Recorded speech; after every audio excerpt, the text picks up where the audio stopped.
Bien-aimés dans le Seigneur, que Dieu vous bénisse pour cette opportunité qu'il nous donne encore ce matin de pouvoir écouter sa parole.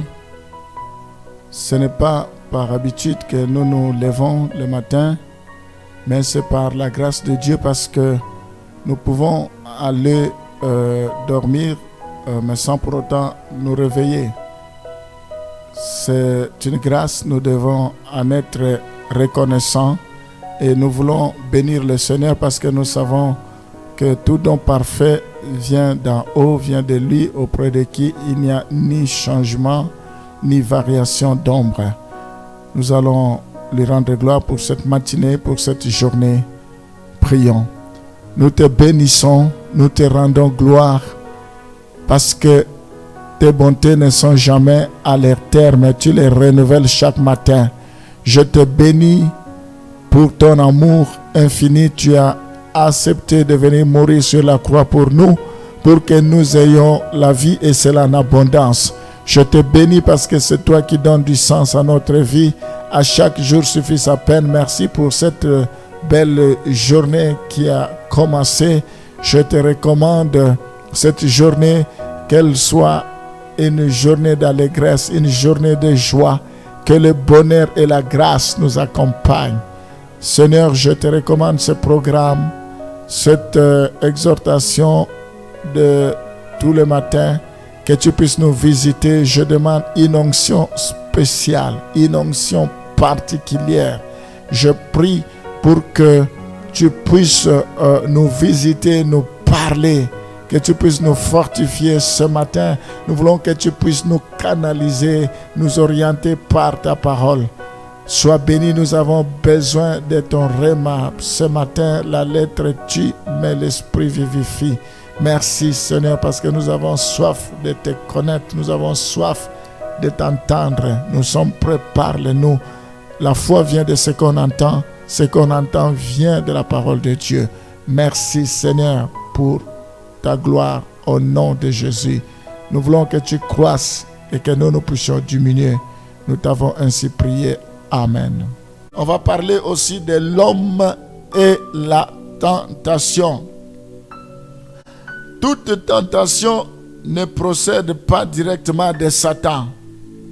Ici, c'est important, il faut que nous puissions comprendre que toute tentation que nous pouvons subir, que nous pouvons rencontrer, ne procède pas directement de Satan. Il y a d'autres tentations qui viennent de l'homme et il ne faut pas la lui attribuer d'une façon automatique et systématique. Nous ne devons pas, toutes les tentations qui nous arrivent, nous attribuons cela à Satan. Non, nous ne devons pas toujours trouver un bouc émissaire. Il faut que nous comprenions que cela peut venir aussi de nous-mêmes, de l'homme. On va lire Marc chapitre 7, les versets 20 à 23. Des fois, il y a des prières que nous faisons qui n'ont pas lieu d'être. La Bible dit, vous priez, vous demandez mal, parce que vous priez, vous ne recevez pas parce que vous demandez mal pour satisfaire vos besoins, vos passions. Comment on peut faire une prière parce que la tentation ne vient pas de Satan et nous commençons à chasser Satan, nous commençons à voir Satan derrière certaines tentations alors que ça n'a rien à voir avec Satan. On va lire Marc 7, les versets 20 à 23. Il dit encore, ce qui sort de l'homme, c'est ce qui suit l'homme.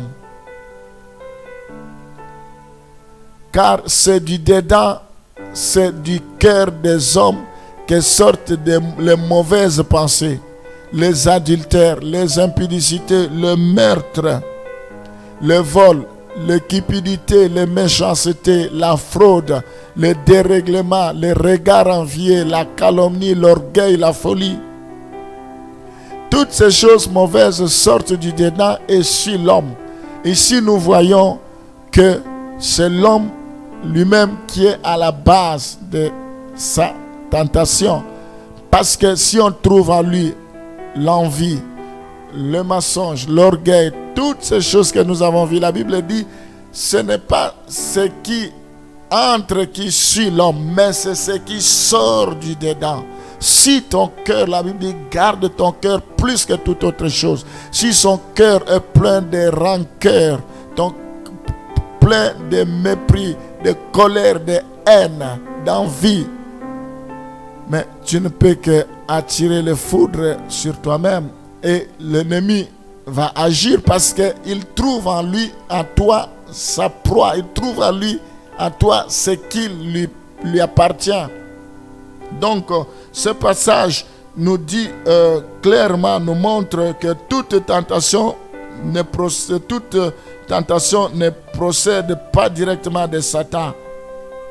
Et nous ne devons pas non plus, comme je le disais tantôt, attribuer d'une façon automatique et systématique, parce que nous voyons le passage ici, à cause de sa nature pécheresse, à cause de notre nature pécheresse, nous pouvons subir certaines tentations. Il existe dans l'homme lui-même une amorce au mal. Nous voyons qu'en l'homme, il existe le mal. Il faut que cela soit traité. Ce n'est pas le démon, ce n'est pas le diable, mais il faut traiter le mal qui est à nous. À l'homme, nous pouvons voir qu'il y a sa convoitise, selon Jacques chapitre 1, le verset 4. Nous voyons, après on lira 1 Pierre 2, le verset 11. Mais chacun est tenté quand il est attiré et amorcé par sa propre convoitise. À l'homme, il y a la convoitise de la chair, il y a la convoitise, l'orgueil de vie, la convoitise des yeux, il y a la passion de la jeunesse. Toutes ces choses, c'est ça qui combat. Il faut que cela soit traité.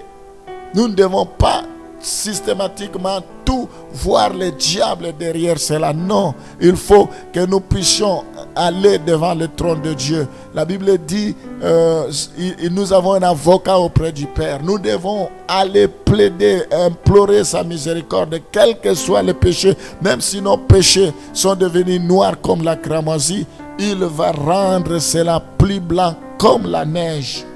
Qu'est-ce que la Bible nous dit dans 1 Pierre chapitre 2, le verset 11. Bien-aimés, je vous exhorte comme étrangers et voyageurs sur la terre à vous abstenir des convoitises charnelles qui font la guerre à l'âme. Nous devons savoir qu'il y a des convoitises charnelles qui existent en nous, qui peuvent exister en nous, qui font la guerre à notre âme. Nous devons savoir que nous sommes des étrangers sur cette terre. Nous sommes des voyageurs sur cette terre. Nous devons le savoir que nous sommes des voyageurs. Alors, des fois, la tentation vient suite à notre nature pécheresse, tout simplement. C'est-à-dire le mauvais désir que nous portons à nous peut être la cause de ce que nous subissons. Le mauvais désir que nous portons à nous, qui est la patte, c'est ça qui est la patte et qui nous séduise et nous entraîne. C'est ça qui nous séduise, qui nous entraîne. En fait, c'est ça, le mauvais désir qui favorise toutes les tentations, les combats que nous pouvons avoir. Nous devons comprendre qu'il y a la part de Dieu, la part de Satan et la part de l'homme. Ici, nous allons dans 1 Jean chapitre 2, le verset 15 à 16.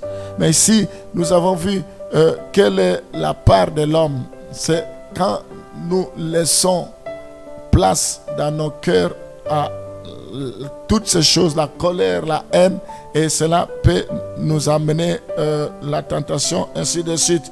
On va lire 1 Jean chapitre 2, le verset 15 à 16. Dans ce passage, nous allons voir qu'il y a 3 types de convoitises.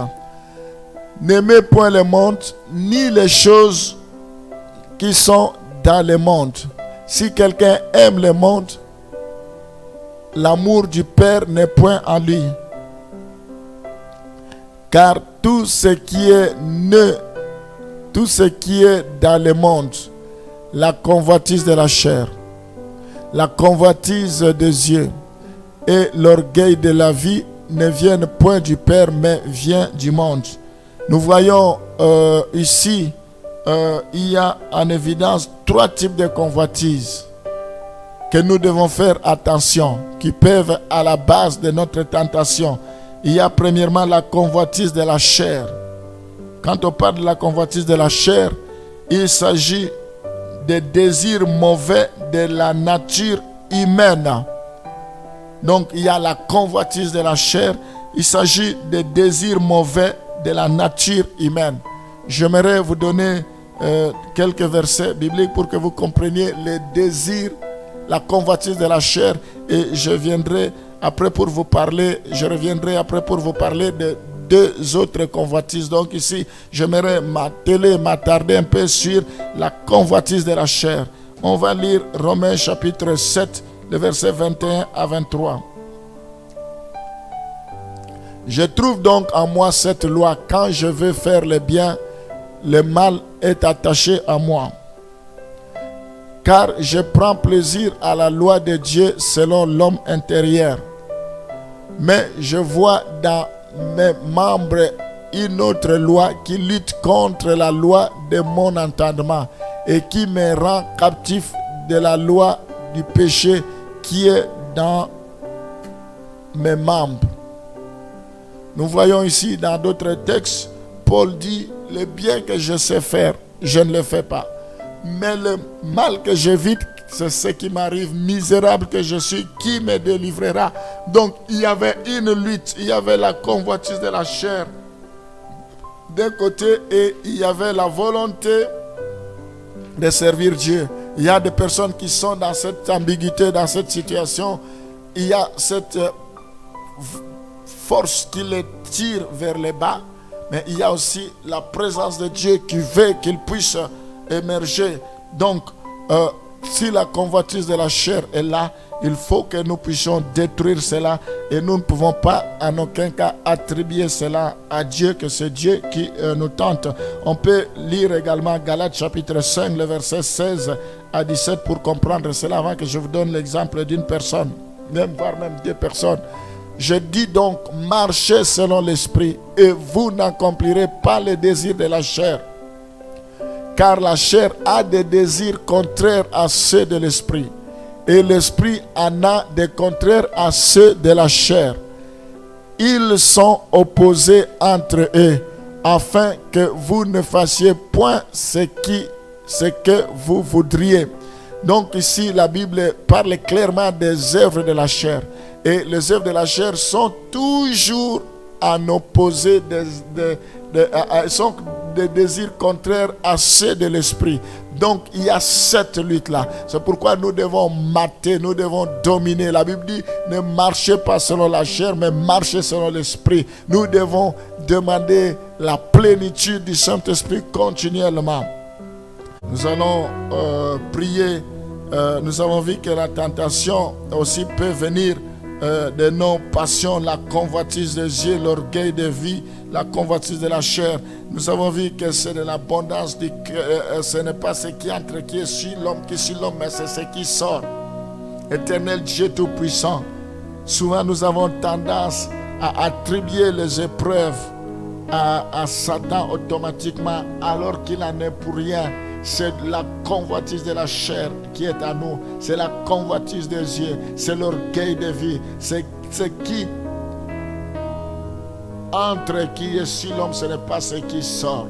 Nous disons non maintenant à la convoitise de la chair. Délivre-nous de la convoitise de la chair. Comme tu es mort à ce qui concerne les œuvres de la chair, nous voulons mourir à ce qui concerne le péché, l'orgueil, les œuvres de la chair, l'impudicité, l'adultère, le mensonge, l'envie, l'idolâtrie, toutes ces choses semblables. Nous voulons mourir par rapport à cela. Oh Seigneur, nous voulons mourir par rapport à la convoitise des yeux. Nous ne voulons pas nous laisser attirer par ce que nous voyons, par tout ce que nous voyons, Seigneur. Aide-nous à ne pas tout embrasser. Fais-nous grâce, délivre-nous, Seigneur. Le bien que nous savons faire, nous ne le ferons pas, mais nous ne le faisons pas plutôt. Mais le mal que nous évitons, c'est ce qui nous arrive, misérable que nous sommes. Qui me délivrera? Seigneur, viens à notre secours. Nous sommes responsables de notre propre tentation, responsables. Délivre-nous ce matin, délivre-nous maintenant au nom de Jésus. Fais-nous grâce. Nous voulons expérimenter ta main puissante. Il faut que l'on sache que nous sommes avec toi. Merci pour ton secours. Délivre maintenant ceux qui sont dans la confusion. Délivre, Seigneur, viens au secours. Nous disons non à l'orgueil de la vie. Tu résistes aux orgueils, tu fais grâce aux humbles. Nous disons non à la convoitise des yeux, à la convoitise de la chair. Au nom de Jésus, que toutes les manœuvres du diable échouent maintenant. Au nom de Jésus, nous t'avons ainsi prié. Amen.